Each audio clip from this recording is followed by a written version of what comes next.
Hey guys, this is Issues with Toddy One Skip. I am Toddy One Skip. Welcome back to the channel and thank you for allowing me to be part of your day. As always, it's so appreciated. Please like, subscribe, and share. Thank you to all of my memberships. Thank you to all the super chats, all the PayPals, the Cash Apps, the super thanks, all those little sticker things, whatever it is that you guys are doing. Thank you. And thank you for subscribing and liking and sharing and communicating in the comments and in the chats when we go live. And thank you so much. Guys, so there's a woman named Gypsy Rose and she's horrible. Have you heard about her? I've had a few people say to me, hey, Toddy, where do you stand on this pregnancy? And okay, so I'm going to tell you everything that I know from here. To me, I think that the baby is Ryan's and I think the baby was born in November. That's what I think. And the reason why I think this is because I think that the baby was born earlier than we think. And I think that that's why she was wearing different size baby bumps. This is what I think, okay? I'm not a conspiracist, but this is what I think because there's a few things that have been mentioned. So if the baby was born December 28th, Gypsy's mother-in-law, right, has said that, well, she said a few things that went live on Morbid's Live. One, she referred to Ken and Gypsy as husband and wife a couple times. How her emotions are doing, and she's holding up good. Yeah. Is she having any of that postpartum? She doesn't seem to be, no, and she's got a good village. Support Yeah, system? she has a good support system with Christy's family and Rod's family and myself, and I've got 3 daughters, so she has 3 sister-in-laws, and they're all moms that she can reach out to. And At the very beginning of the conversation, she said, yeah, I guess they refer to each other as boyfriend and girlfriend. But then towards the end of her visit, she keeps saying husband and wife. You know, she refers to them as married. So that's weird. She also says that the baby was looking and paying attention to Christmas lights. Well, according to Ken, the baby was born December 28th and they didn't leave the hospital to December 30th until December 30th, right? And then the baby's home. How old is the baby before it starts focusing its eyes on things? I'm asking. I don't think 2 weeks is it. And when do Christmas lights start coming down? Like, I'm asking. I don't know. looking around at Christmas lights, I mean, I was very surprised at how alert she. But it just seemed a little too early for me. And are they married? And was the baby born in Metairie where Ken is living in his house that we know he has now? And you know, Raina says something to the effect of, I try not to get into my kid's life. When your child is buying a home and you have a relationship with that child, they share that shit with you. Come on, Raina, be real. Be real. Ken says he read the book about Gypsy and the book that she supposedly wrote that took 3 people to write that horrible book, the one I read on my channel. So that didn't cause any problems between him and her? Between him and Gypsy, with already seeing behavior that Gypsy has already shown, some lies she's already been caught in, right? You don't think that that book has shown anything that he was like, oh, fuck, babe, like this kid's going to hear this stuff. Like, this is my mom. I don't want my sisters to read that book.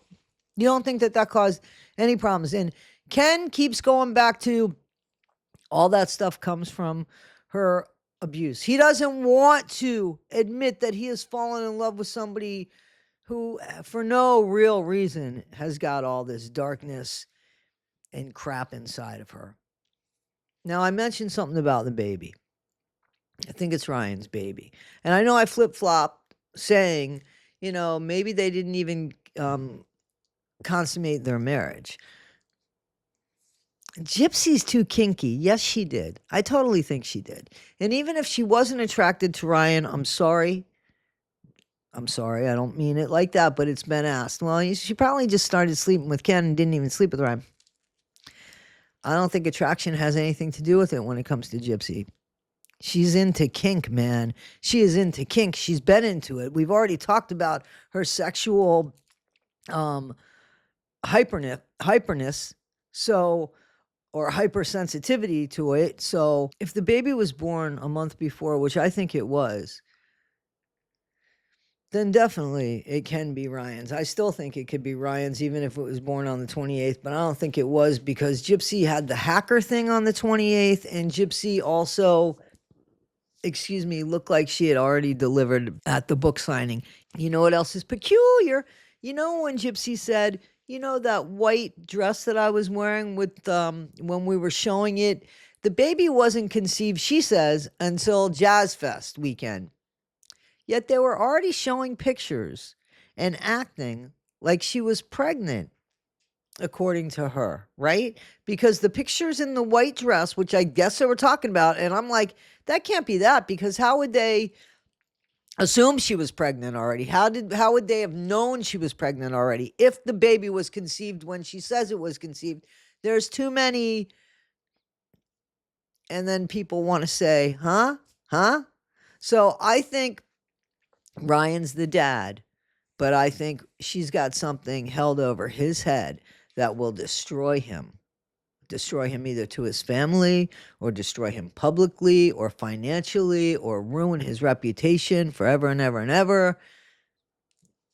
And I do think that.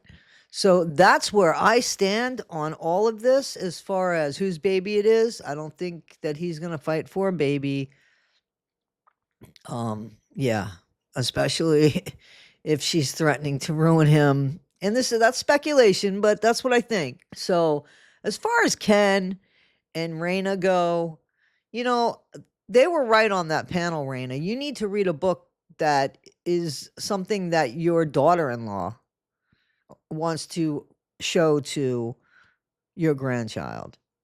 And let it be known, Raina, I think it would be a huge help if you would please write a letter telling who you are to the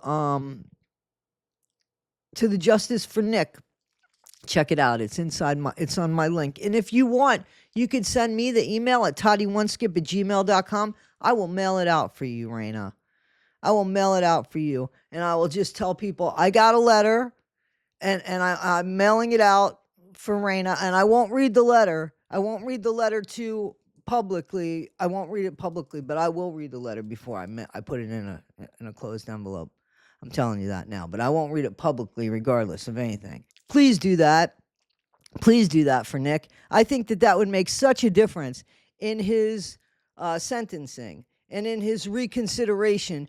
Please just write that you are, the mother-in-law now of Gypsy Rose Blanchard, the co-defendant, and that seeing what's happening, you feel bad for Nick, you understand, and please to reconsider for it. Please just check out the Justice for Nick link. We only have until everything has to be mailed out by January 31st. That is the last date that can be on these envelopes, January 31st, by the post office. So that we have to have them stamped by then. So please, Raina, please. You said that Nick doesn't deserve this. Justice for Nick. He doesn't deserve it. Okay, so I'm pleading, if anybody can shoot this to her or show her this video, even just this part of it, please. Guys, we already know Gypsy could have left that house on her own so many times.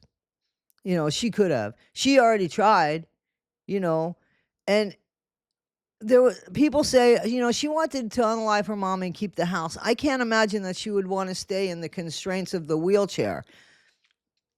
I really think, that it was supposed to look like a home invasion. Nick was supposed to leave the same way Dee Dee did, but he was supposed to be the home invader. That's what I think. Or look like that, obviously.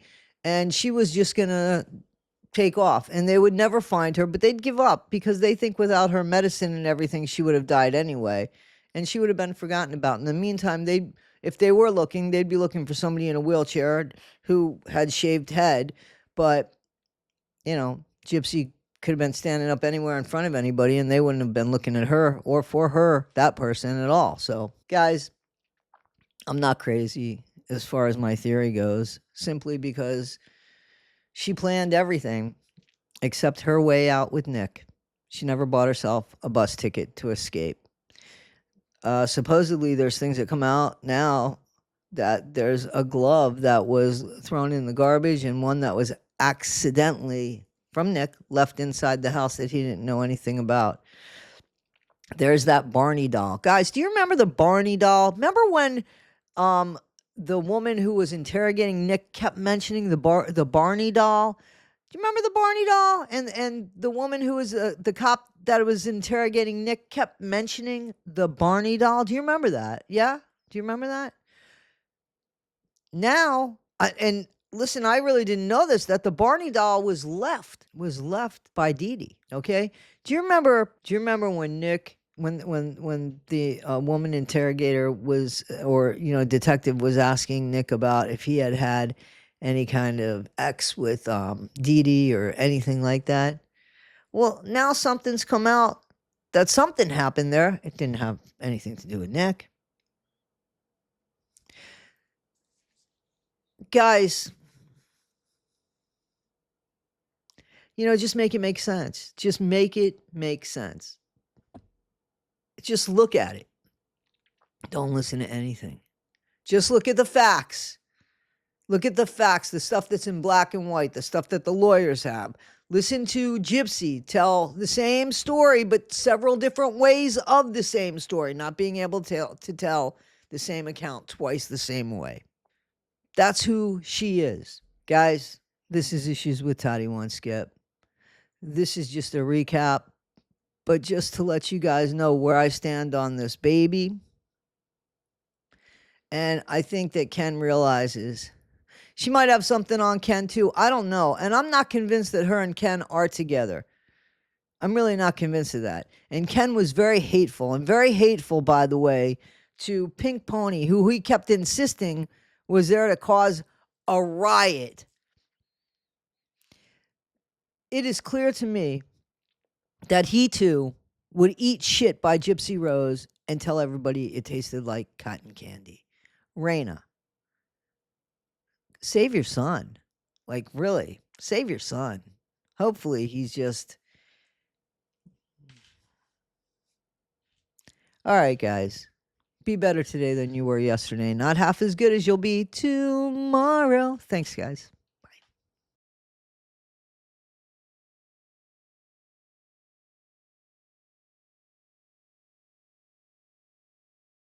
And whatnot for Nicholas.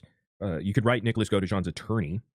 He states they need letters by February next month to present for the appeal that the people want him to have a fair trial with fair representation. And so anybody could be a part of this. Is there a GoFundMe to pay this attorney? I'm sorry? Is there a GoFundMe, a way out? No. No, You just no. write here. Here's the address right here. And Raina, if you want to be a part of that, you can. Just a second. Okay. And you can take a screenshot of that. Write Nick's attorney. Again, letters need to be in there by February in order to present for the appeal that the people want Nick to have a fair trial with fair representation. So that is the address right there on the screen. Tyler Coyle, and right there, as you see. Nicholas Godejohn case, Missouri State Public Defender. Letters need to be in there by February. So Nifong Boulevard, Building 7. just take a screenshot there. And I did. Yep. I just want to know I am reading it.